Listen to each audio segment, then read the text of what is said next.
What's up, everybody? It's your guy, Ike Jones, and we are in here. Another edition of the Midweek Report. The next week of SEC football is upon us, including the matchup between Auburn versus Oklahoma.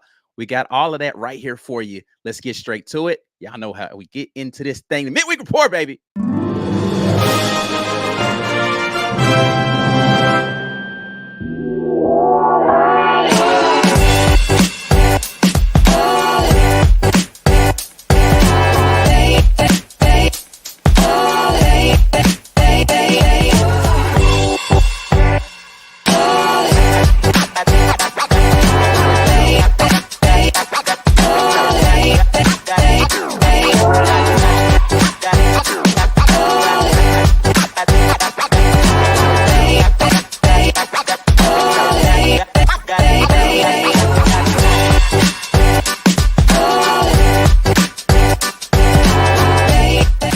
Is the Midweek Report brought to you by the good folks over at the Opelika in Birmingham Rage Rooms. In case you are feeling a little frustrated with the Auburn Tigers, listen, go break stuff.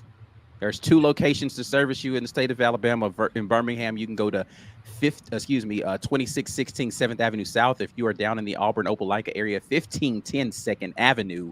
And to your heart's desire, they will let you smash things as long as you pay for the stuff that you break. And in Birmingham, you can throw axes at wood. There's nothing else that I need to say about that except you go have fun and throw things, break things. Get all of your rage out there at the Rage Room. We are here at the Midweek Report. You got Ike Jones, Mike G, doing the service of talking SEC football this week. Yeah. Before we get too far into this, you guys make sure that you are sharing this content with somebody out there in the world to let them know what great content we've got going on right here at the War Report. And you could also go ahead and give a thumbs up and subscribe to the channel if you'd like to. Mike G, talk to the people about other ways they can support what we've got going on. You guys already know the deal. Join as a member. $5.99 a month will get you there. If you like the work that we're doing here at the War Report, engagement is at an all-time high right now. Ike, you guys have been doing a great job liking the videos, sharing on social media, and best of all, dropping comments, which we absolutely need you guys to do. So continue to do so. We appreciate you guys for doing that. Yeah, so $5.99 a month. Also, you can give the gift of the War Report by hitting that gifted membership button. Gift that membership, and somebody who interacts with our channel at a high level but has not made a choice to become a member will be on the receiving end of that. So check your email. Ike, I want to thank the Rogue Shop. Visit rogueshop.com using code REPORT to get 15% off your order there at the Rogue Shop. Pain, sleep, stress, anxiety, whatever ails you, they got you covered at the Rogue Shop. And our friends at Vintage, they're feeding you good eats up there at Auburn. So visit Vintage 2298 at 2298 East University Drive in Auburn, Alabama. A lot of pregame rituals here. I have my pregame rituals. Like, I know you have your pregame rituals. So if you have a certain pregame ritual, Joy Mode is here to help you with that. So Joy Mode isn't a part of my pregame ritual, but all right. But maybe you want to change it up this week and see if you can get lucky and hope that Auburn gets lucky as well. Visit tryjoymode.com. Let's call out the obvious. Everyone wants to hit into the bedroom with confidence, feeling like the best version of themselves. But the problem is sometimes our intrusive thoughts get in the way. Should we have gone for it on 4th and 1, or should we have punted it? Sometimes those thoughts get in. Joy Mode helps you keep those thoughts out. Visit tryjoymode.com for 20% off plus free shipping with code REPORT. That's tryjoymode.com with code REPORT for 20% off plus free shipping. Just know that it's never 4th and short. There you go. I knew we'd get there. I like that. Yeah. That was a great addition. Yeah. All right. 4th and long. 4th and long. All right. I'm dead. We're going to talk about all of the games this week in the SEC. And to join us doing that from the Sooner Spotlight, he's going to be on for the whole game. For the whole show today. We got our guy over there from Sooner Spotlight, Josh Mahler. What's up, man? How you feeling tonight? Feeling pretty good. You know, we can put last week behind us and move on to a new week, right? So I'm feeling pretty good. All right, all right. Well, let's get into this week's picks. We're gonna start the conversation off here this week with the game that is least interesting, at least for me. South Alabama taking on LSU, number 14 in the country. LSU favored by 22, according to the Vegas lines. It's a 6:45 kick on the SEC network down in Tiger Stadium in Baton Rouge, Louisiana. How are you guys feeling about this game? Do the South Alabama folks have a prayer of pulling off the upset here? The answer to that question, quite frankly, is no. Mm. This is. I mean, you guys probably know a little bit more about South Alabama than I do this No, season. that's actually not true. Yeah, you don't need to know anything here. Yeah, not true at all. Just gonna roll. But as much as I know about them, no, I'm not feeling too good for them. I'm not high on LSU, but I'm definitely not picking any kind of upsets. Garrett Nussmeier has thrown for 1,247 yards and 13 TDs to 2 interceptions already this season. Yeah, LSU is on a tear right now, quarterback room, and Nussmeier is just kind of taking over and continuing the good success. It feels like every year at the beginning of the year they have an inexplicable loss, and everyone acts like their season is over, and then they're just in the conversation. They just keep hanging around until the end of the season, and they end up winning 9 games, and you're sitting there like, LSU's, they're still there. So I don't expect the Jaguars of South Alabama to put an end to that this week. LSU's defense looked pretty good last week, so maybe they're starting to figure it out on that side of the football as well. That's dangerous for anybody who's left on their schedule. Don't hold your breath. Yeah, listen, I have no idea how that's going to pan out going for the rest of the year. Without Harold Perkins now too, right? Yeah, Harold Perkins has been. I think he's gone for the rest of the year. Yeah, man. He had surgery, I think. So we'll see. We'll see how LSU progresses as the season goes along. But yeah, LSU, give me them in this one. Next up, let's talk about let's do Mississippi State versus Texas.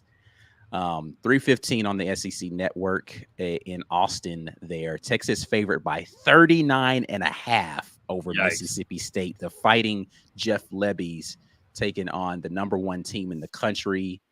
I don't know how Mississippi State has a prayer in this game.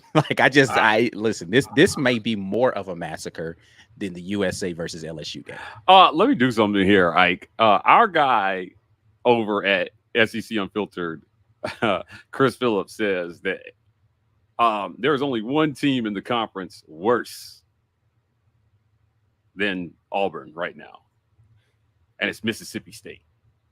It's 16. So I'm with you on this one. He still has Florida better than Auburn. Yeah, that's where he was at preseason, and then, I know. And what has Florida and then done? He jumped him, and then he sent him back. And Auburn's been flip flopping somewhere between 10 and almost last here on his rankings. But that's where they're at right now. So it's interesting, but I like Mississippi State to catch the beat down in this one. I'm probably taking that spread for Texas too. I mean, it's tough for me being an Oklahoma fan. I've got 2 reasons. Of course, root for Jeff Lebby because he just left Oklahoma, so why not cheer him on? And of course, I'm never gonna throw horns up around this house. So I mean, Texas, they've looked better than I could have anticipated them looking this season too. And even with Arch Manning in the game, which I presume is probably where they're still going to have to stick right now until Quinn Ewers is healthy, the team performs well around him. Their defense looks really good, and they find ways. Even without top running backs, I believe they were without their top 2 running backs still, and they're still looking good. So I can't underestimate Texas anymore. Just give me Texas and give me them to cover the spread. Sound take there, Josh. I like it.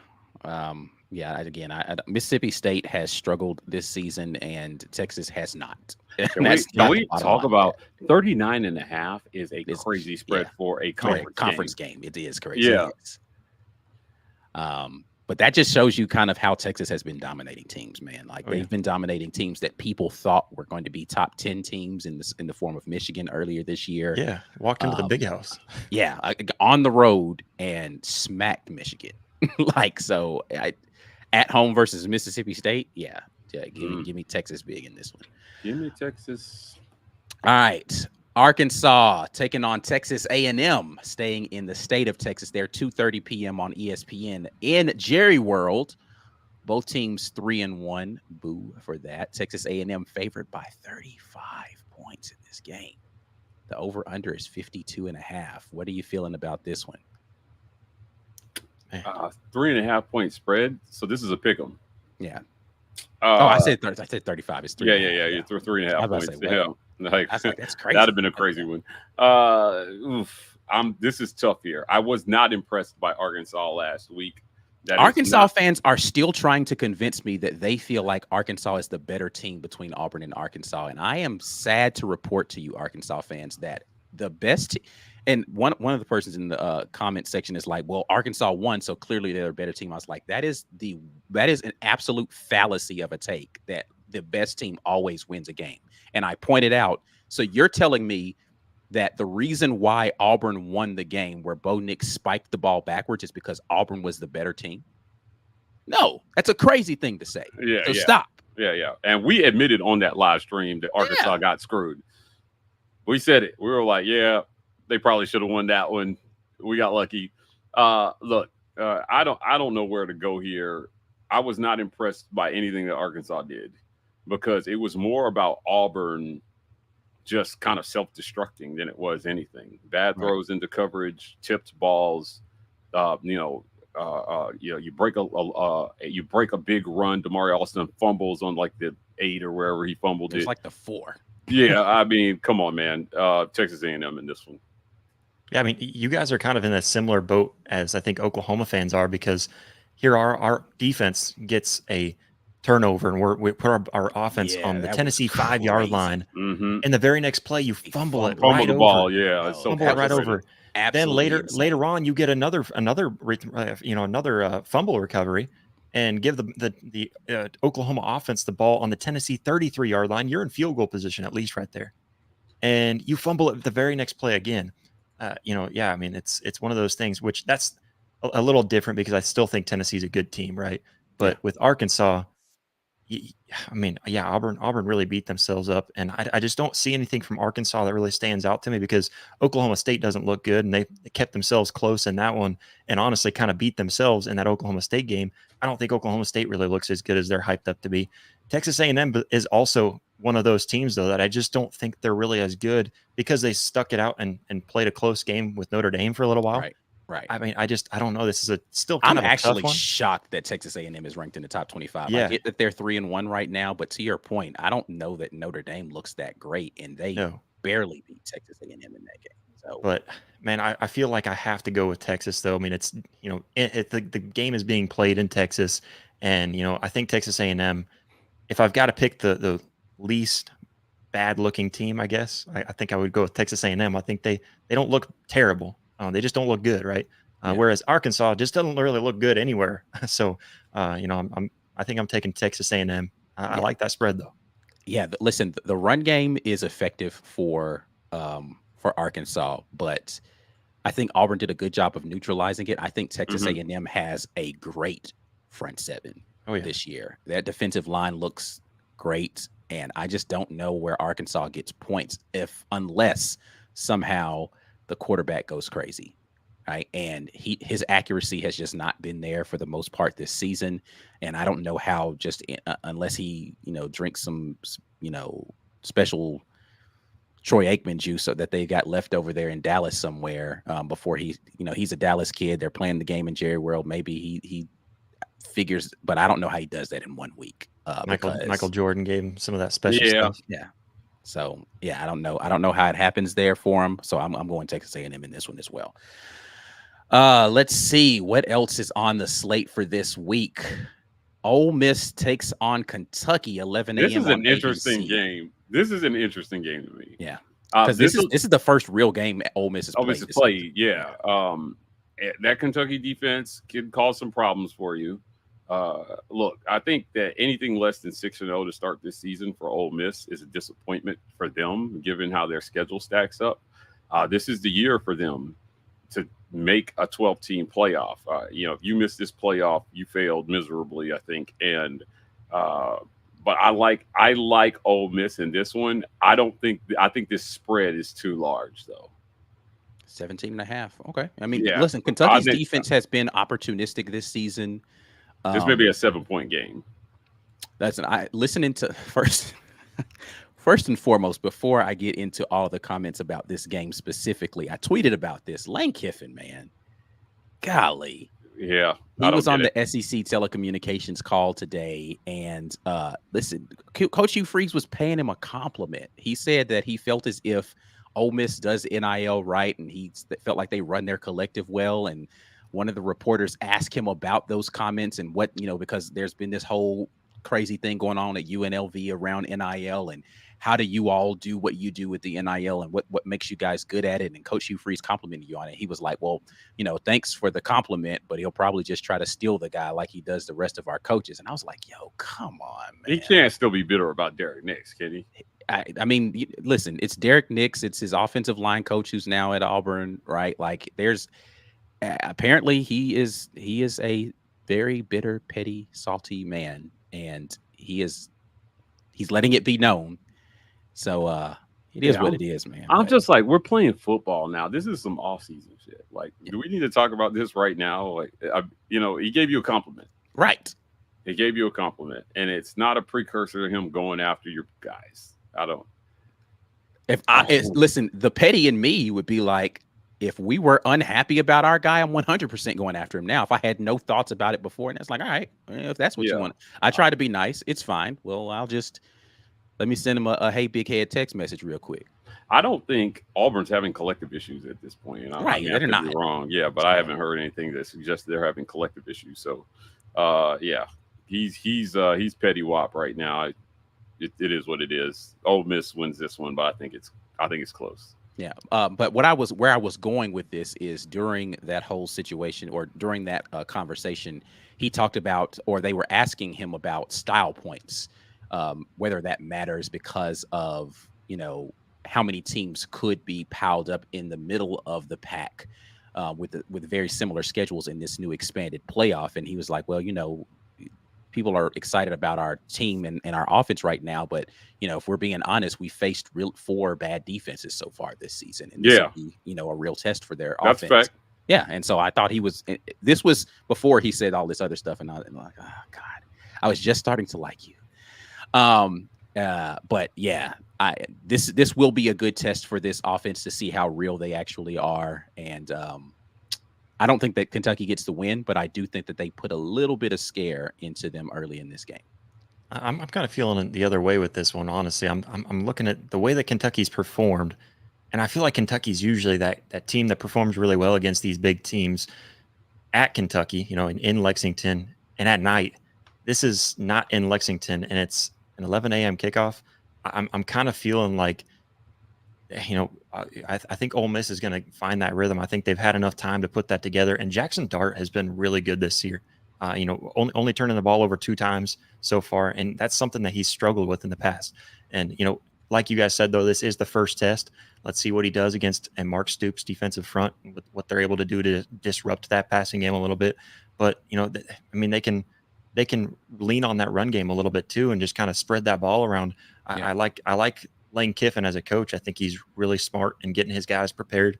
I'm kind of taking Ole Miss, and I don't know if I'm quite ready to say that they take it and cover the spread, but I could see them winning by a couple touchdowns.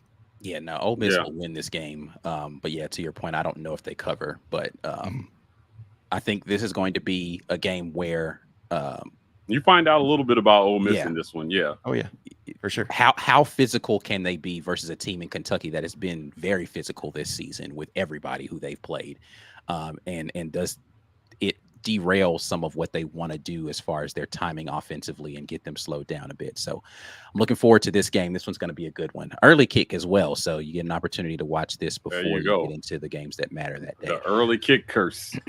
Oh yeah.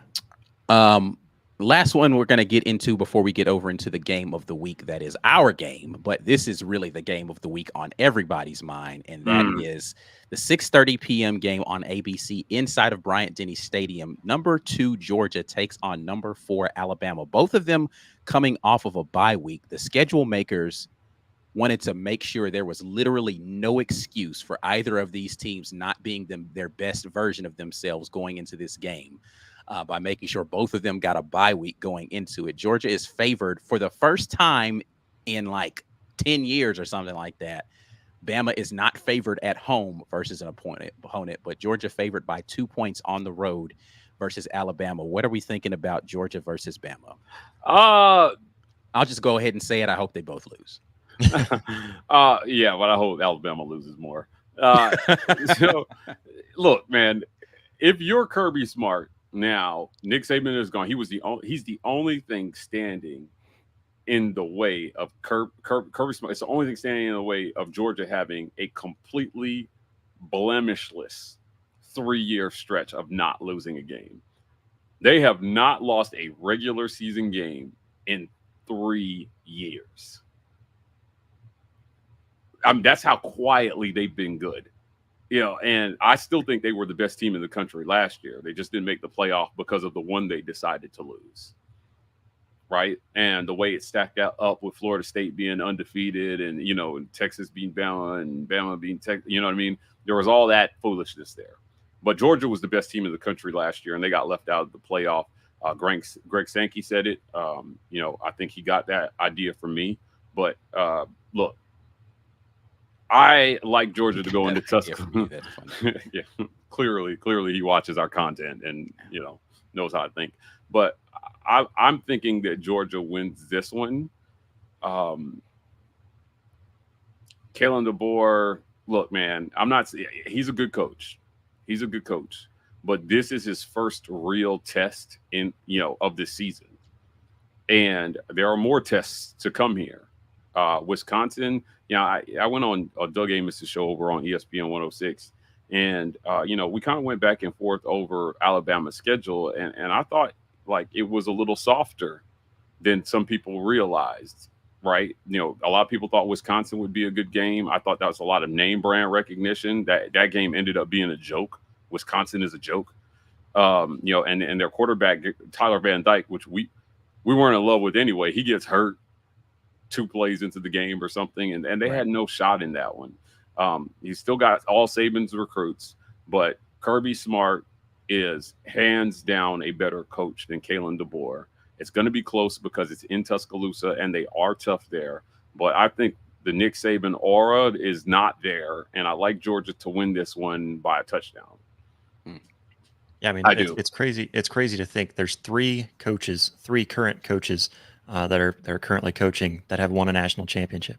You got Mac Brown, Dabo Swinney, and Kirby Smart, and Kirby Smart is the only one of those 3 that I would put in the elite level. That's like relevant still, right? Yeah, relevant, yeah. And that I would put in the elite level. I mean, he's a phenomenal coach, and it doesn't surprise me that they're the favorite. What did surprise me is that they're the favorite. Georgia's the favorite, and then I looked over at ESPN's FPI real quick just to see, because it's interesting to see how that leans. And they got 66% chance for Alabama to win. Yeah, and that's just so weird to me. And I would assume probably home field advantage. But here's the thing that's kind of got me, my head spinning on this game. It is the first big time game for Kalen DeBoer, and I think Kalen DeBoer, the first narrative that went out was that you don't want to take over for the GOAT because that's just stupid.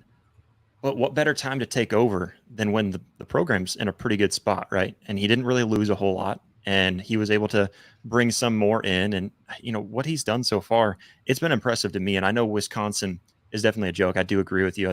They can't even run the ball. That's not Wisconsin. But to be able to go in there and win that game by 32 points, that was impressive to me. How you won, not necessarily that you won, but how you won. I'm really kind of leaning towards Alabama in this game, because I think Kalen DeBoer wants this, and I think his team wants it for him more than I think Georgia. And then, of course, Georgia with some of the off-the-field issues that have been going on. And, I look at the way that Jalen Milroe is playing this year. I feel like he's taken a huge step forward, not just because of his own personal growth, but I think the play calling is just in his favor this year, where it just wasn't last year. And so I'm not confidently picking Alabama, but I just feel like Alabama might be able to pull off. I guess you call it an upset, but I'm just feeling like Alabama might be able to pull this off. Yeah, I'm picking both of them to lose this game. I like that. And First in side convincing cost fashion, they're going to go to 6 overtimes tied at 0. And the first person to pass out will actually just be granted the victory. But it won't go on the record. I think I'm going to give Georgia this one as well. I'm going to kind of echo what Mike G was saying. Like the thorn in the side of the coach there for Georgia has been the coach for Bama. Like that's it. That's the only guy who's had the recipe to figure out how to beat Kirby Smart is Nick Saban, and Nick Saban's not there. I think that Kalen DeBoer is a heck of a football coach, and so that's not taking anything away from him. For me to say the guy who I think is the best coach in college football to only be bested by the guy who I think is the best college football coach ever, and not give Kalen DeBoer the space to say he's going to beat him is not crazy. So anybody who's a Bama fan in here who feels like I'm saying something crazy, like reevaluate your own life, because I'm talking about two of the best college football coaches ever. Yeah. In a conversation by themselves with some of the best to ever walk sidelines, going head to head. And Kalen DeBoer, good coach, not in that conversation yet. I'm going to take the guy who I feel like is the best guy. He's had both of them had an additional week to prepare. Give me Kirby Smart's defense with time to prep in this game. Yeah, I'll take him figuring out a way to do something that's going to limit Jalen Milroe, because to your point, Josh, Jalen Milroe's playing at a high level this year, more with his legs than anything else, but they figured out how to customize that offense that Kalen DeBoer has been running forever for a running quarterback, because he hadn't had one of those. And so they're using him in a very unique way. That Alabama run game has been impressive. Their defense has actually been, to me, the most impressive thing about this. They've been a very stingy defense so far this season. And Georgia's offense, frankly, has not looked great. They haven't looked great. But give me a defensive struggle, give me the defensive head coach. I'm going to go Georgia in this one. There you go. Yeah, and I think the turnover battle probably is the key factor to this game, right? Yeah. Who's going to win that? I like Georgia in that one. I really do. But there's just something weird about this game that makes me feel like, man, I don't know. I feel like it's just something weird inside of me. It's going to be a close game, no doubt. But being in Tuscaloosa, being in Tuscaloosa is the thing that gives me, I won't say anybody else, gives me the most. Yeah, I might can figure something out, but again, I defense travels, man. And if you've got a defense, like I just go back to what they did week 1 versus Clemson, and not that Clemson is a good offensive team, right, by any means, but they had Clemson looking silly for the vast majority of that game, and they went to Kentucky against another defensive-minded football team, offense struggling. That defense went out there and made sure they came home with the victory. I think this is going to be another tough road test against a team that I think is similarly built to Kentucky, by the way, right? I think Kentucky and Bama are very similarly built teams that lean on a defense, have an athletic quarterback. Now, Jalen Milroe, if you're asking me who's better between the Kentucky quarterback and the Bama quarterback, give me Jalen Milroe every day of the week. But I just think that UGA defense is going to be up to the task in this one. I'll take Georgia in that one. All right. That is it for all of the games on the slate not named Auburn versus Oklahoma. We will get into that matchup right after our break, but you all are watching the midweek report. Before we get into that, make sure that y'all share this content, get some more people involved in this conversation. I have not seen one single Oklahoma fan in the comment section, and I am disappointing surprised by that, because Oklahoma fans have been pulling up all over the internet to make sure that it is known that they feel like they're going to dominate this game. They'll be in the comments after the video, trust me. Yeah, after the video for sure. But make sure you share this content with somebody out there, and we will be right back after a quick word from our sponsors. This edition of the War Report is brought to you by our generous sponsors. The Opelika Rage Room in Opelika, Alabama. The Rage Room is a place where anger and stress find their ultimate release. Call or text 334-777-6688 to set up a session today, or check them out online at opelika.rageroom.com. Golden's Cast Iron. Whether you work out, grill out, or chill out, you deserve the best life possible, and Golden's Cast Iron is here to provide the tools to help you do it. Check them out at goldenscastiron.com. Guys, you know the deal. Become a member of the War Report. If you're in the comments right now and you don't have a green name and you're wondering why all these people have green names and you don't, it's because you're not a member. Hit that join button. $5.99 a month will get you there. If you've been enjoying these film reviews, those are member only, as is our game day experience. So join as a member. We appreciate you guys for doing that. Hit that gifted membership button as well. To make sure that you can give the gift of the War Report to somebody who has not made the decision to join yet. Check your email, guys. That gifted membership will be in there. They don't tell us who they're sending that to, so you got to do that. And before we get back to it, I want to mention the War Report Podcast Network. You can get all of Josh's content as well as the Auburn Express up-tempo. Add Josh to this graphic, man. Yeah, what's going on, you guys? do. Yeah, my bad, dude. The College Loop. Great audio only content there for you guys. So whether you're on your way to work or at the gym, the War Report has got you covered in the car, so you can listen to all our content, but a little bit more safely. Last but certainly not least, guys, download the Autograph app. Autograph is your one-stop shop for all your team content needs. Autograph is a great place to go if you want to read articles or listen to podcasts. They gather all your team's content from all over the internet, put it into a single app, and then send you notifications when that stuff posts, so you can keep up with all the news and notes from your teams. If you want to go to a game, Autograph has you covered there too. And best of all, you pay absolutely no fees when you purchase through the app. Visit your phone's app store to download Autograph today. This is absolutely free, guys. We need 100 people to do this month. So if you have not signed up yet, download Autograph, use referral code RAPPORT. I'm going to put the link to this app in the comments, and I'm going to pin it in the comments after the video, so you guys can just click the link. It will auto-populate with our code, and Autograph will continue to sponsor the War Report.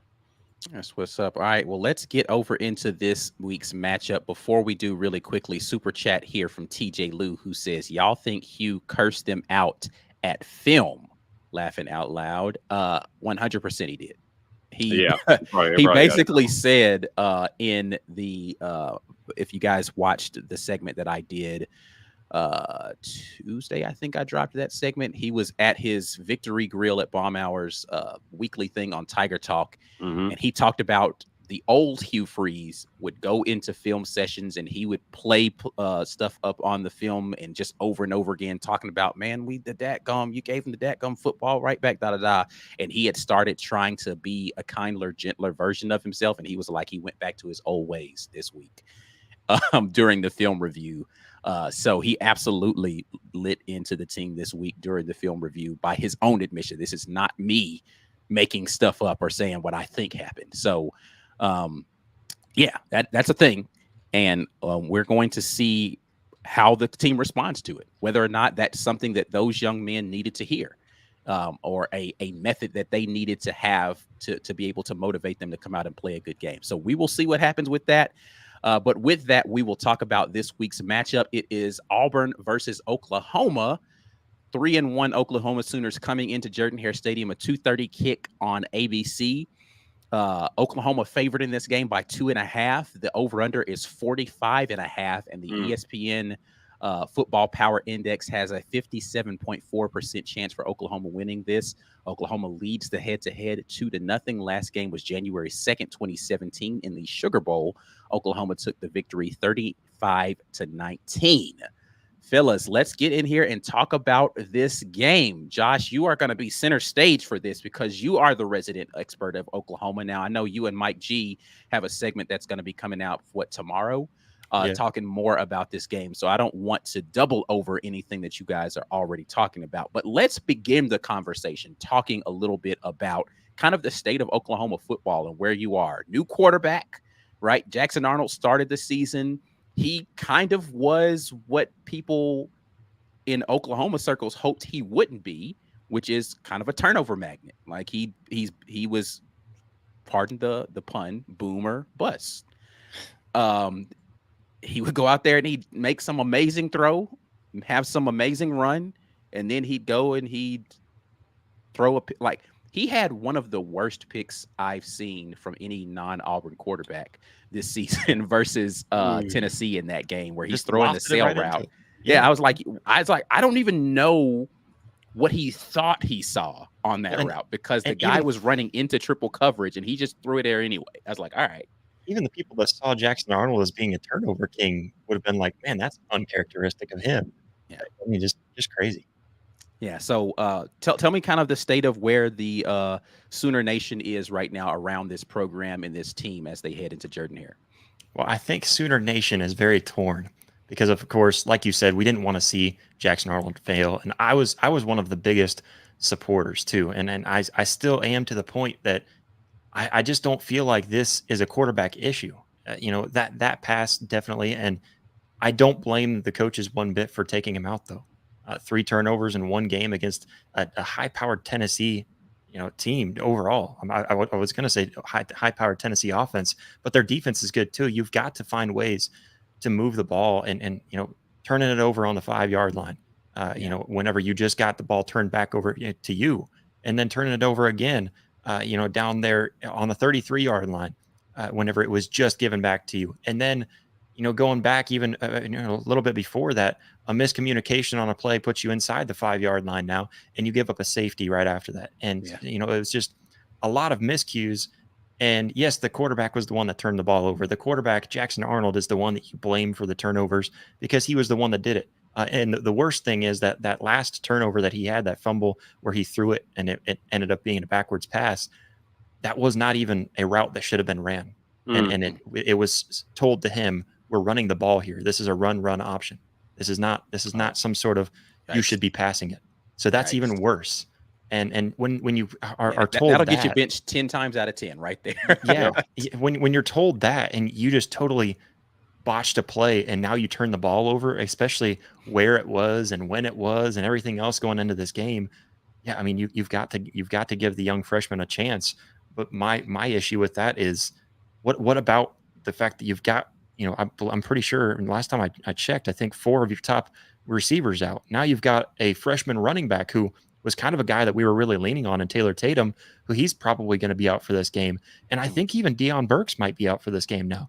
So, wow. I mean, that's a huge blow because he is. Yeah. Have we seen the availability report? I'm about to look it up right now. Yeah. I haven't had a chance to look at it tonight. But and then the fact that Andrel Anthony keeps on popping up as the probable, and he's supposed to be playing, and he hasn't made a return yet. So Nick Anderson now, I believe, going to be out for a few games, possibly the rest of the season. Who knows? So, that offense is just so banged up. I don't know how changing the quarterback, especially to a young freshman, true freshman, is going to be the answer that I think Sooner fans are hoping for. He is much more elusive, and he's more willing to be that dual threat quarterback, where I just don't think Jackson Arnold was really willing to. And then on top of that, I think a lot of the blame for Jackson Arnold and Brent Venables even said it in his press conference this week. Why the hell are we doing a run pass option? Why are we doing an RPO play with a quarterback that is struggling with it?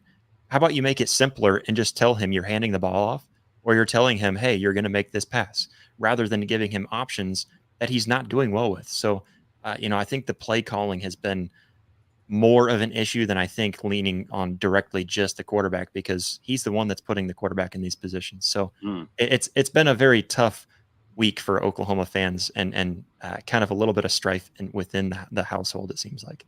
Availability report is out right now. Out for Oklahoma: Jaden Gibson, Jaleel Farouk, Nick Anderson, Gentry Williams, Kendall Dolby, Jerian Hatchett, and Tyler Kettner. Doubtful: wow. Andrel Anthony, Taylor Tatum. Questionable: Dasan McCullough, Deion Burks, and probable Jake Taylor. For Auburn, of course, Tyler Scott, Champ Anthony, Brandon Frazier, all out. Questionable: Isaiah Rakes. Alex McPherson has been upgraded to questionable. That's good.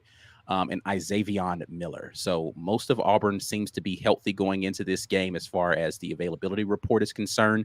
Cam Coleman completely absent from that, despite having ice still on his shoulder after that Arkansas game.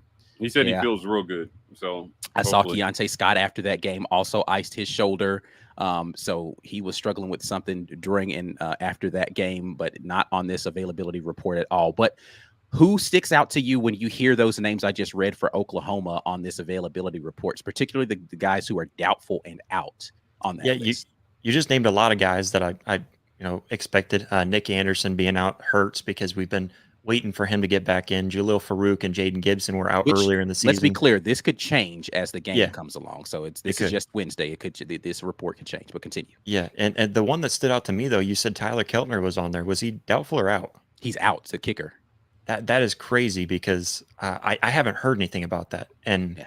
that's crazy that we just lose a kicker and nobody's talking about that. So that's definitely a talking point that needs to be addressed because if you take away a kicker, that can lead to a disastrous game. If you, especially in a game like this where two offenses are struggling, and especially an Oklahoma offense that can't even really run the ball. Jackson Arnold is technically still the leading rusher for Oklahoma, tied with Javante Barnes. Man, I mean, that's bad, really bad. So it's a struggle on offense, and we really just don't know what to expect. The offensive line is much healthier. They do have guys back at their original positions in many ways. And so I think and then on top of that, we even had Tyler Everett come back last week, which was really good because now Branson Hickman has a backup just in case. Not only that, but you can swap them in and out if you need to. So the offensive line didn't look good last week, but you went against a Tennessee defensive front. Right. And then on top of that, you just now had guys put back into their place and they hadn't played together. I think at this point, I think we're up to 14 different combinations on that offensive line through 4 games. That's not a winning recipe. So that has been the question leading into this season. And now you're seeing all of that unfold. Yeah, I mean, Deion Burks being questionable. I did see that he had gotten, injured during the game, and he came back in during the game though. So I was like, all right, maybe he's good, but probably just dealing with something. He's gonna play though. There's no way I assume that Deion Burks doesn't play in this game, and he is the most dynamic guy on that offense to me. I don't know how you feel about that, but like, Yeah, he they is. find ways to get him the football, and he is definitely out there making plays happen for them offensively.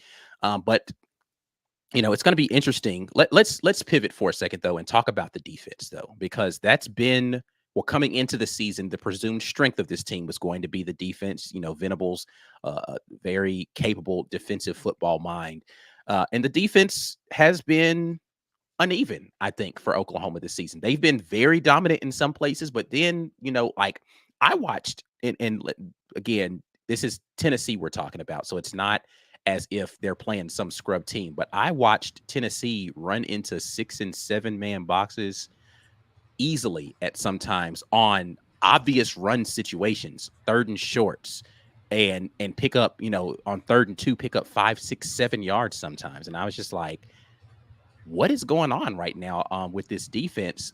What do you feel like the defense for Oklahoma has been so far this season? Yeah, ultimately, I have no complaints about the defense whatsoever. I mean, the crazy thing about last week against Tennessee, there was 3 really big chunk plays. You had a 30-some yarder and then a 40-some yarder, both held to just a field goal after getting into the red zone, which was awesome. And then you also had that huge 66-yard touchdown, Right. from Thornton. So you had those 3 explosive plays, but what I take out of as a plus for that was that you had man coverage, and it wasn't that there was a misassignment. It wasn't the fact that somebody just screwed up and forgot that they were supposed to be picking this guy up. You just got beat in a one-on-one battle, which Yeah. I'll take that over mental mistakes all day, right? So the defense has looked outstanding, and I think there are small little things that you can definitely adjust, but the run defense, being able to stop Tennessee to only 151 yards with 2 backs that are really good. And that was one thing that I thought was really outstanding about that. I thought there was a lot more opportunity to get into the backfield last week against Tennessee and disrupt more plays than they were able to get. They only, but overall, I mean, looked really good. They were still able to get 9 tackles for a loss, 3 of those being sacks, and 2 of those sacks were strip sacks that Oklahoma was able to recover, and of course turned it right back over the next play. But so overall, this defense has been great. And then on top of that, first in the SEC in turnovers, second in the nation in turnovers, and first in the nation in turnover margin. Even with those 3 turnovers last week, still winning in that turnover margin in a big way. So I mean, this defense has been great. I think that the run defense, I think that's your key to the game right there. Oh yeah. Hugh Freeze is going to try to lean into the run early in this one. They're going to try to establish it with Jarquez and Damari. They're both averaging over 7 yards a carry right now. He's gotten away from it. He's gotten some criticism for it. And, the tape has not changed on Auburn. It's, force Peyton Thorne or Hank Brown to beat you with their arm. That's it. And Oklahoma seems well equipped to do that. So you've got to be able to run the ball, keep your defense off the field. And you've got to be able to not lose time of possession. Like if Auburn loses time of possession at home, by the way, by 13 minutes, they're going to get embarrassed in this one. Yeah. And they're going to get embarrassed in this one. So that's what they have to avoid. Yeah. And I think the thing that stands out the most for me on for Oklahoma is just how many guys they've been able to play. You've got, guys like I think Carter Lewis coming in, Lewis. Carter Lewis, him stepping in and doing as well as he has. And then, you see other guys like Kenai Walker really stepping up and playing as well as he has, especially last week. I thought he made some really big key time tackles and key time moments where he's just able to slip a guy and catch the screen behind the line of scrimmage against the Tennessee team, who's super elusive. I believe that was the first play of the game that they were able to do that. Mm-hmm. So stuff like that. Trace Ford, who was a transfer from Oklahoma State last year, had a big season last year and had a quiet season so far this season, came away with a strip sack and then some more disruptive getting in the backfield. And you did bring up on the injury report, Kendall Dolby, a nasty injury. I believe just a dislocation, but he's supposed to be getting into surgery. Hoping to see him back, probably next year. Now possibly with an exemption. So that's a heartbreaking injury there. But I was really glad to see Omosigo, who ended up stepping in for him, among other guys who were able to step in for him in that cheetah role. That really surprised me. And then another guy to bring up is Eli Bowen, just because he's a freshman, true freshman, and he's been out on the field quite a bit this year now, especially the last 2 games. And they've been able to rely on him to lock up a receiver, and him out there with his brother Peyton Bowen at safety. So it's been the fact that we can put young guys in and trust them, and we've got such depth at really any position that's been really encouraging for an Oklahoma fan. Yeah, I think this is going to be. I will give predictions in a little bit, but I think this is going to be a low-scoring defensive game. Yeah, I would expect to look. Especially on the Auburn side. Look, Auburn has low scoring locked up. They got that perfected. So I'm expecting a low scoring game, but they've got to find a way. And in today's college football, that the definition of that, I think, has changed. I think, low scoring is anything under 28 points. Oh, yeah. Quite honestly, in today's college football. So, I'm expecting something relatively low scoring. If I'm going to say this again. It feels like I say this every week. I know you repeat it. If Auburn can't score 21 points in this game, I fear there's only one way they win it, and Oklahoma has to turn the ball over. They've got to win the turnover battle to score less than 21 points in this one and win. I would agree.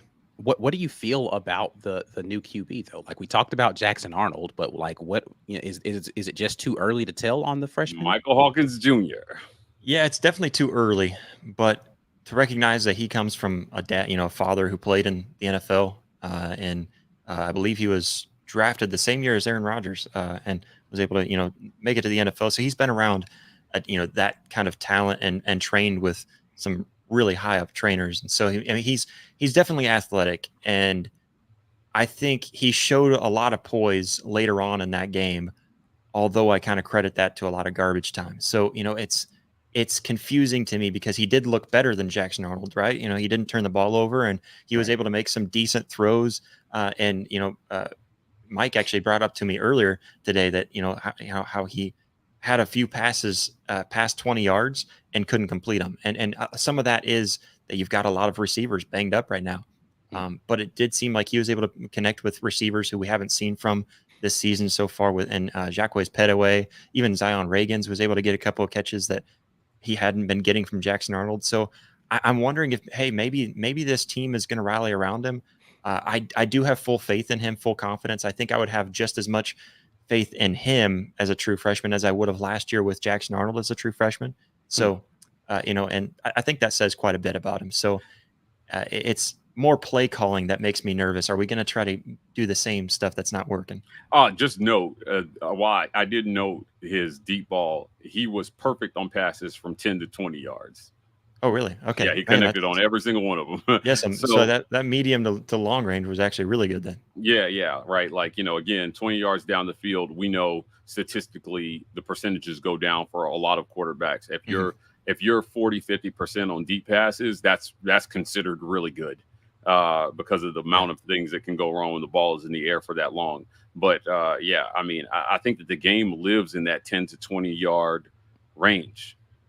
There. And if you can be efficient moving the ball and finding guys and getting first downs there in the middle of the field and on those like kind of medium outs, you're going to do well in today's college football. So I know he's a young guy, right? But Auburn has a way of making these quarterbacks that are not that, either inexperienced or not that good look great. And he's not afraid to use his legs, right? Mm-hmm. And that's something I think Auburn has struggled against as well. Yeah, this is the super chat here. What should Auburn be worried about with Hawkins? And you're about to say, how well does he really move? Yeah, I think his legs, his ability to move around, and that's he is impressive. What's crazy to me is he runs the same speed as Jackson Arnold. It's just that I think he is more willing to go out there, and you saw him a couple of times put his body on the line to try to punch that ball in, and both of them getting reversed. But the one where he flips up and kind of has that Sam Bradford moment, flipping into the end zone, not quite getting it across the goal line based on the official review. But yeah, his legs and the fact that he's not scared to use his legs too, I think is even more telling with him, that I'm more comfortable with him using his legs than I would have with Jackson Arnold. Yeah, I think that is the thing for Auburn fans, is they're tired of seeing these mobile quarterbacks run around and extend plays, and the DBs not be able to be sticky in their coverage, and then you end up with some sort of coverage bust out there. Auburn's now had a couple of weeks of practice at this, so we'll see how they do this third time around with a mobile quarterback coming into the stadium, trying to figure that out. Let's talk a little bit about the Auburn side of this equation, Mike. And Coach Hugh Freeze has yet to name a starter for this game. He's been pretty hush about this. But what is your gut feeling on who trots out there first for Auburn in this game? That's the question I think that all Auburn fans are going to want to know. Is it Hank Brown or is it Peyton Thorne? I think it's Peyton. Josh, who do you want to see? That's going to tell me a lot. If you're, as an Oklahoma fan, which of these guys scares you the least? And you're like, I hope it's Block starting.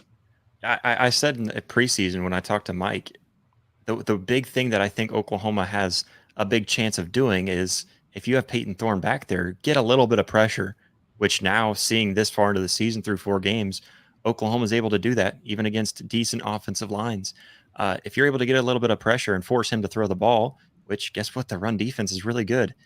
If you're able to kind of keep these things going and force Peyton Thorne to throw the ball, I like the turnover margin going towards Oklahoma.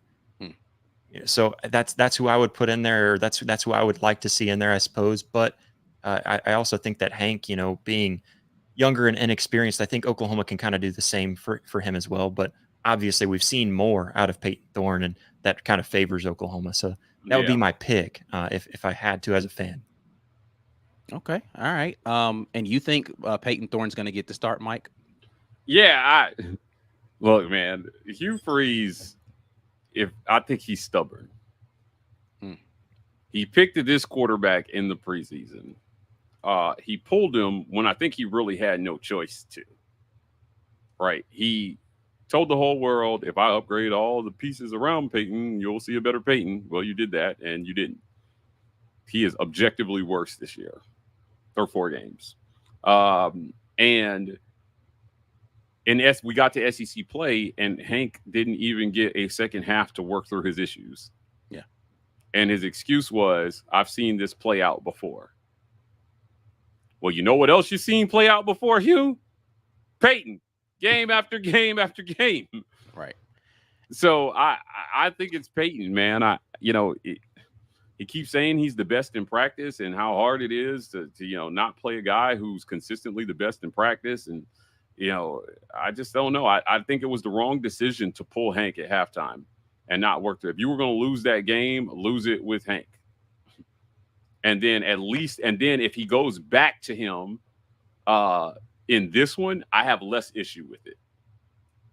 You try to work through your issues a whole and I'll tell you this, because I told Zach this over on Lockdown when we talked about it. I thought no matter how the Arkansas game turned out, that Hank deserved a second go to see if he could bounce back. I do. And I stand by that take. I think Hank Brown deserves some time to work through his issues. It's just college football is so unfair sometimes, man, for some of these guys, where some guys get every opportunity, and no shade to him, but like people just keep giving TJ Finley chances to be starting quarterback. Yeah. Can you imagine if you know what I mean? Yeah. There's plenty of quarterbacks who have that, DJU. Like, why do people still think he's a good this quarterback? Man could play quarterback. What are you doing? He just keeps getting opportunities to do it. Meanwhile, Hank can't get 4 quarters. Yeah. Against a Power 5 opponent. After you've rough. seen over a year of the other guy, I don't know. The thing about it is, I think what made this tough for Coach Freeze is that Peyton Thorne goes in and he leads you on your only scoring drives of the game, right? Sure. And the only interception that he threw wasn't really on him. True. And so you're thinking to yourself, okay, I can live with this version of Peyton Thorne, but it was against the Arkansas defense that has been victimized over and over this year. Specifically in second halves of games where they just inexplicably are just out of position, just doing so it's not a weird thing. I would, looking back at the film of the first half of that game, say to you, I still, despite the 2 very bad interceptions, the third one I still contend not an interception, the 2 very bad interceptions thrown by Hank Brown, think he operates the offense at a better, more consistent level than Peyton Thorne does. Wait, time out. The third, the one that you're saying was bad, wasn't bad. Which one was it? The third one where it was a bad throw. I just don't think that the DB actually caught it. I don't think it should have been an interception. I think it should have been an incomplete pass. Okay, yeah, because to me, like I said, if you watch the Aaron Murray breakdown of that game, he talks about the quarterbacks throwing with anticipation. And the Arkansas DB actually peeled off his man. And that's the first one. That was the first one. Yeah. Where he's saying, like, look, man, I don't know if I'm putting that one on the quarterback. Like, that's just a great play by the DB. Sometimes that happens. Yeah, but, right. But when you also look at the 3 levels of that throw, the better throw would have been throwing it to the running back in the flat. Right. So yeah. The better option is to go to the 3rd level of that. The first guy clears, which is Keandre Lambert-Smith. The tight end is coming up the seam as the second guy in that progression, and that's who we tried to get to at Fairweather. But you had Jeremiah Cobb out in the flat. If you throw that to Cobb, there's literally the only person within 5 yards of him is the linebacker that's peeling off of his rush responsibility. You throw that out in front of Cobb, he's running to daylight with 20 yards of green grass in front of him. Yeah. So the better, he took the risky option that was almost there, and that's the gunslinger in him. He's like, oh, man, I got him. I'm going to thread the needle on this, when he could have just taken the safe throw, and that safe throw gets you probably just as much, if not more yards. I'll give him a half on that one. Right. Like I said. Right. Which is why I say, if you go back and you look at the tape, he still operates the offense better. Because what I can tell you with pretty high certainty, Peyton Thorne doesn't even attempt that throw. He doesn't even look and try to make the throw with that level of anticipation, because he's so – what's crazy is Peyton Thorne throws so many interceptions for a guy who is risk averse. Like, he doesn't want to throw interceptions. He doesn't want to make mistakes, but he still makes them. I'd rather take the guy who's going to take the chances, and maybe sometimes it doesn't work out for you because he's trying to do a little too much, Yeah. and the guy who's scared to make the throw. Because every now and then you're going to catch that linebacker turning too slowly, and you're going to hit Fairweather on that same route before he turns around because you threw into anticipation into a window. Give me the guy who's got a little moxie, man, and I'd rather see Hank Brown try it out there first. I'm sorry. Yeah, I'm with you, but I think it's going to be Peyton. So prepare yourself emotionally. Josh, if you're watching, I will be texting you the entire game, either rubbing it in your face or commiserating on this one. Josh, you're gonna be in Auburn for the game, right? I'm not anymore because of the hurricane weather and stuff. And made travel really difficult. I had to cancel the trip. I'm really bummed about that. But. Yeah. By the way, if you're out there, be safe. The rain already started to fall down here, guys. I'm down near Auburn. It was torrential. It was like slow to a crawl on the highway, torrential downpour already. And it's only going to get worse over the next 24 hours. So please be safe. Hurricane Helene, right? Mm-hmm. Yeah. I dated a Helene once, and she was just as nasty. So, like, I don't watch know out. anything about that. Yeah, no. All right, good people. It's time to get into predictions for this game. I really hate giving score predictions, especially in a game like this where I have literally no idea what to expect from either of these teams. You've got a quarterback who's only had one half of SEC play / Power 4 play under his belt and looked good, but it's difficult when your defense is not expecting to see somebody and they have to, go in there and try to figure out how to change their approach. Mm-hmm. And you've got uncertainty at the other side of on this with who is going to be the quarterback for the other team. You've got two defenses that have looked good, right? I think Oklahoma, if you were asking me who's the better defense of the two, I'd say Oklahoma has the better defense of the two. And the uncertainty around all of this stuff makes me where I just don't have the first clue how to put a number on this. But does anybody want to go out here and put some sort of score prediction together for what you think is going to be the outcome of this game? Yeah, I'll go first. Look, this game is going to be ugly. It's going to be dirty. It's going to be not something that's going to be enjoyable, I think, to watch from an offensive standpoint. We're getting to that point in the season where teams just are what they are. Now, I'll give Oklahoma a little bit more of a chance to be something different than what they are because they're just now making the switch at quarterback to the freshman. So who knows what his ceiling really is. But I think Auburn is a little deeper into this. Listen, we just have to figure out a way to win games. I like the Tigers in this one, but I told Josh this. I'm saying this with absolutely no conviction. 17-14 in an absolute stupid game where something inexplicable is going to happen on both sides. There are going to be a couple of terrible calls, and at the end of the game, the losing team is going to be like, the refs screwed us. I can 100% see that as being. Yeah, those are all your storylines right there. Towns McGo kicks the winning field goal in the fourth quarter. Auburn 17, Oklahoma 14.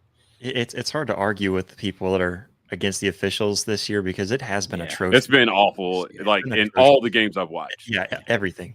The more I think about this, the more, and then we just brought up the weather, which was something earlier.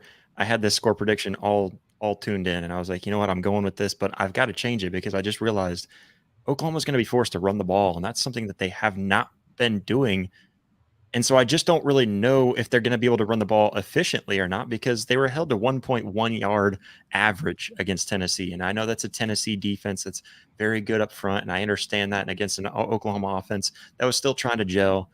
But the big thing is that we just haven't really given any back some sort of rhythm. And then whenever an outside run, you sweep out to the left with Javonte Barnes for a 17-yard pickup, never again do we see an outside run play. So, that's something that's got to change in this game, especially with the weather. Oklahoma has to get a run game going, and I'm just not really sure. I agree with you, Mike. I think it's going to be a low-scoring game. I'm taking Oklahoma to win, obviously. I'm picking 17-10. I think it's still going to be a close game. Yeah, I just think it's going to be nasty. And I think the turnover battle is what wins it for Oklahoma. I'm going to pick. If we had to set a line at 3.5, I'm going to take the over. I think like 4 turnovers for Oklahoma. Listen, if Auburn turns the ball over 4 times, just go ahead and give Oklahoma the I'm win. going to tell you this, Josh. If Auburn scores 10 points in this game, I'm going to get kicked out of the fucking press box. If they score 10 points. And just realize too, I mean, it's gonna be a gross game, right? Like it's gonna be pouring down rain most likely. That's why I'm picking that. Okay. I'm hoping the rain will have gone away by then. Yeah. Maybe we're in the eye of the hurricane. Yeah, right. And if that's the case, my original pick would be Oklahoma 28-17. Just because I feel like Oklahoma still that defense. I think that defense is going to win games for Oklahoma somehow this season, even without an offense. And I'm not really confident that Oklahoma is going to score 28. I'm just thinking that we find a way to get it rolling with Michael Hawkins, and I'm being optimistic big time. I'm looking at the weather report for Auburn, Alabama this Saturday. Okay. Right now, there's only a 15% chance of rain. So the rain may be gone by the time this game kicks off. So it might have vacated the area. It's nasty right now, but maybe gone by this weekend. But that field will likely still be kind of messy out there.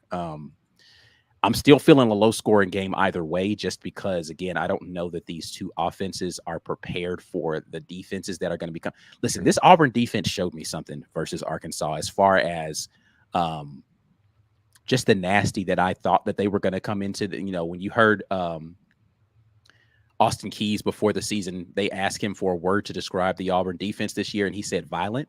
Yeah. Now that panned out to him being violent after the whistle versus Arkansas and costing them a pretty big 3rd down stop. But they lived up to that during this Arkansas game. They were absolutely coming out there hitting and making Arkansas earn every. Arkansas is one of the best run teams in the country, and they struggled to run the football versus Auburn.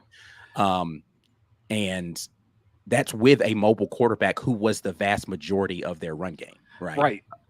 Yeah, so I just want to put some numbers out here real quick. Go ahead. And this is why I picked Auburn to win this game.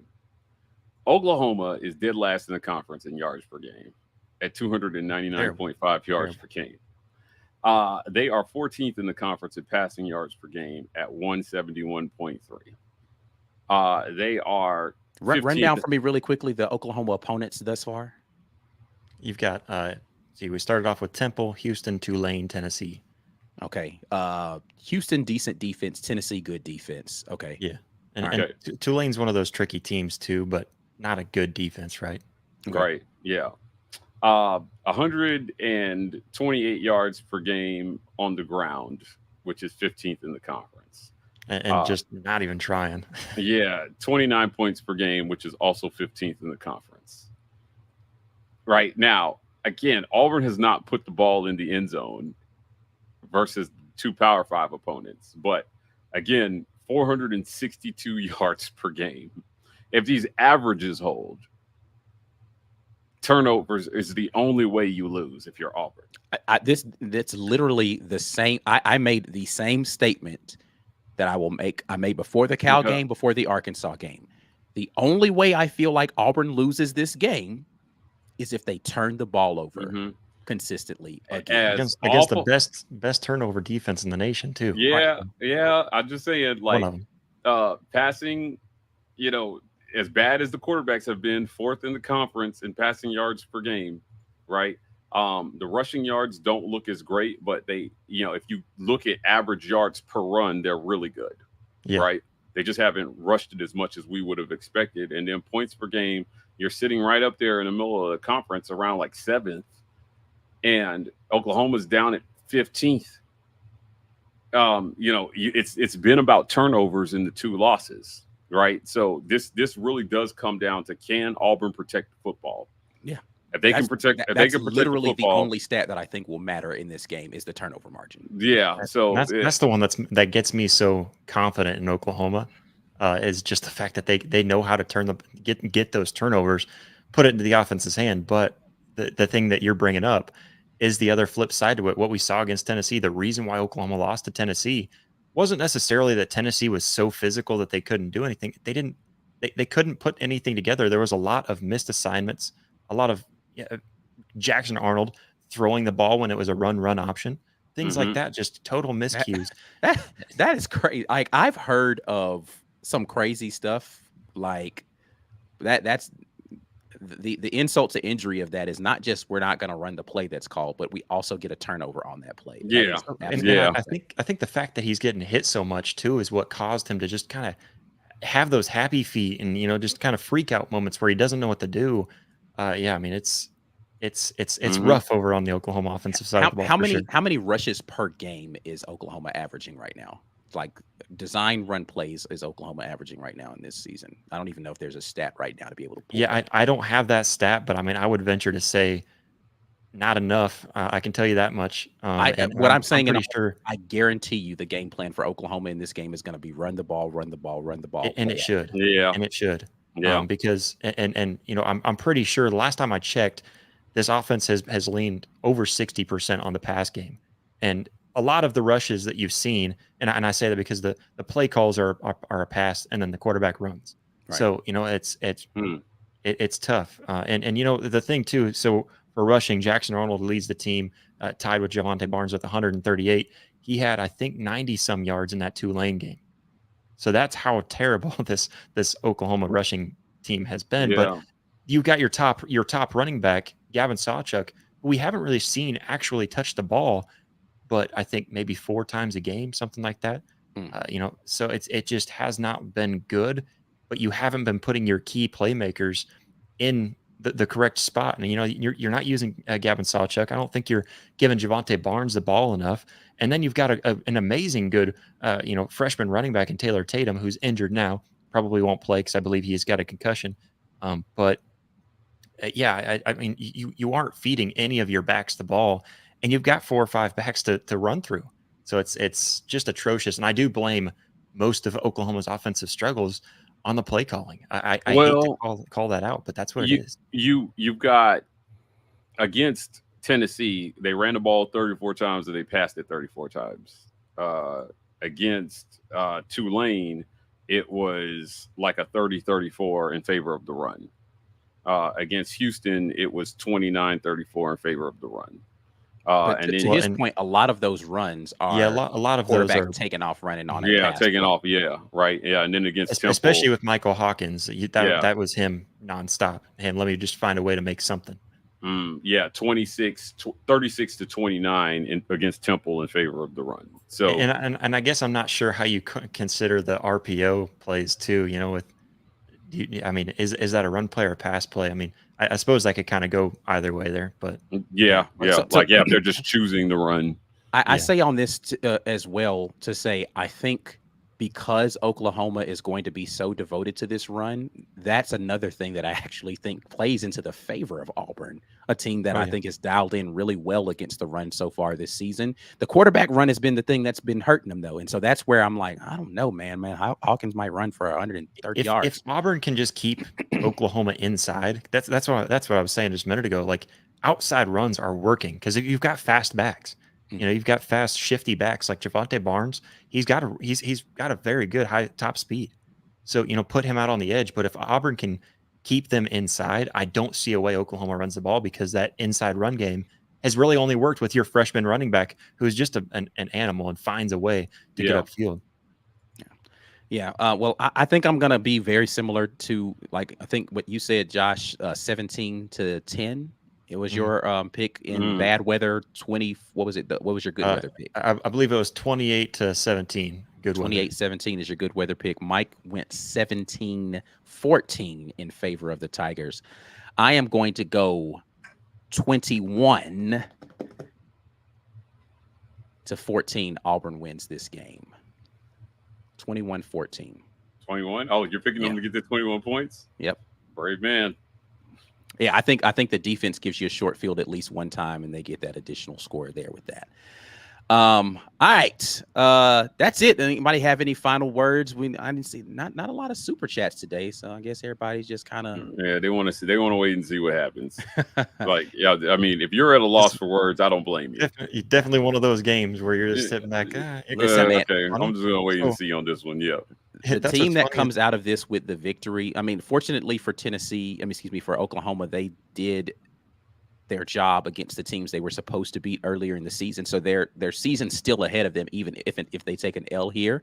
Auburn's is in a very bad position if they lose this game. And I mean, maybe the desperation of this team will get them in a better place mentally as well going into this one. Yeah, both are sitting at 0-1 in the SEC right now. So a second SEC loss obviously would be devastating, I think, for either team. Again, if you're Auburn, you've only lost one game in conference play. There's still time to salvage your season if you can pull it together. It's just how likely is that to happen? So if you're asking me who needs this one more, I think it's Auburn. I think Auburn needs this one more easily. Yeah, I agree with that. I think Oklahoma fans need it more, just because of the rabbit hole that they've been putting themselves through. But I mean, Auburn definitely needs it when you talk about the team, I think. All right, Mike G, let's get out of here. Tell the people all the wonderful ways that well, actually, before we do that, in case you want to get more information about not just Oklahoma, because you have the Sooner Spotlight channel, but you do a lot of things around the world of sports. Josh, tell the people about what you got going on, man. Yeah. Sooner Spotlight is Oklahoma content, all Oklahoma content. Got all kinds of amazing things. You can check it out. Soonerspotlight.com, Sooner Spotlight on YouTube, all that fun stuff. I'm on X, formerly known as Twitter, at Real Josh Mahler, and also host Rising to the Occasion, a national sports show where we talk mainly college football during college football season, but we touch on all sports. So definitely a lot of fun over there. All right, Mike G, tell the people how they can support what we got going on here. You can support us by downloading the Autograph app right there at the bottom of the screen, folks. So use code RAPPORT. You can scan that QR code if you're watching on your TV or some other device. I'll put the link to that in the comments, and also I will put it in the comments after the video. I want to thank our show sponsor, the Opelika and the Birmingham Rage Room. If you need to get some rage out after this Saturday when Auburn undoubtedly lets you down, the Rage Room has you covered. You can go throw some axes up there in Birmingham, so go visit them. You see the addresses there at the bottom of the screen. We appreciate everybody who joined as a member. In case you missed it, just hit that join button and you can become a member of the Green Name Gang here. We got lots of great content coming for our members. Want to leave reminding you guys about the War Report Podcast Network. Check us out there, Auburn Express, Uptempo, College Hoop, Just a Sec, and the Sooner Spotlight, all there for you, bringing you lots of great audio-only content. And also, before we get out of here, I want to thank show sponsor Vintage 2298 Restaurant and Butcher Shop. Visit them at 2298 East University Drive in Auburn, Alabama. If you're in the Auburn area for the game and you're looking for some great eats, they got you covered there. Our guy, Chef Randall Baldwin, he's the head chef and the owner. He'll take care of you. Just make sure you let him know that the War Report sent you. Yes, indeed. Before you get out of here, make sure that you're doing the necessary at sharing the content with somebody out there in the World Wide Web. I don't care how you do it. Email them, send a message on social media. Tell somebody about the great stuff we got going over here at the War Report. Make sure that you give a thumbs up on this video before you get out of here. Not just hit the heart in the chat. I mean, go close out the chat, hit the thumbs up on the video before you leave and get those engagement points up right there. Leave a comment and tell the people your score prediction right down there in not just the chat. I want score predictions in the reactions of the video down here. I am so looking forward to the Sooner community rushing the comments of this because they have been fantabulous about this all over the web. We are at the War Report on Twitter and Instagram, TW Report on TikTok, but that's it. We're out of here. More great content coming for you guys this week. Green Name Gang, I got more film for you guys this week. Don't worry about that. But until the next time, and as always, War Eagle. War Eagle.